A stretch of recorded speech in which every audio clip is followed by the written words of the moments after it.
The 11 women and 23 children tried to leave the Al-Roj camp on Monday morning, but Syrian authorities refused to allow them to venture beyond the Kurdish-controlled northeastern corner of Syria and onwards to the capital Damascus, more than 800 kilometres away. The reported reason is that they hadn't properly coordinated their travel with authorities. We've spoken to one analyst who suggests there are a number of potential scenarios at play here.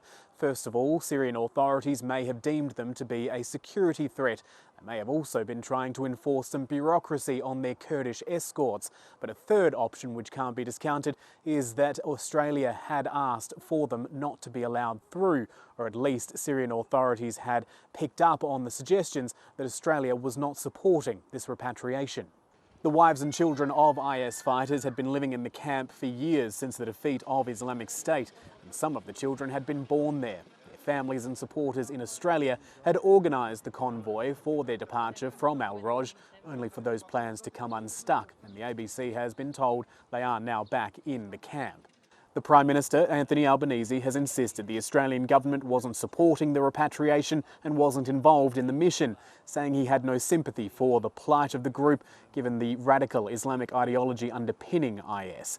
But he wouldn't comment on whether the group had been provided passports, something the Australian government does have an obligation to do.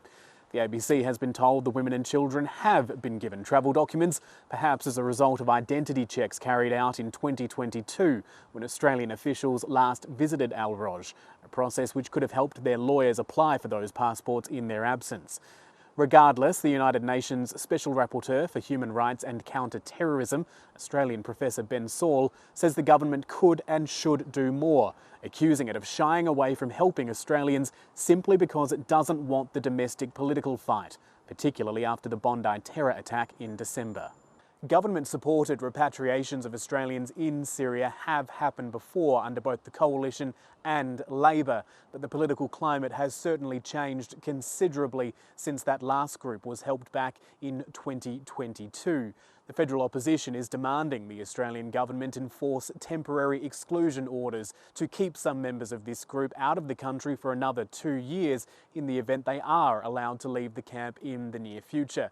The federal government says it is seeking advice from security agencies as to whether the threshold for such orders has been met.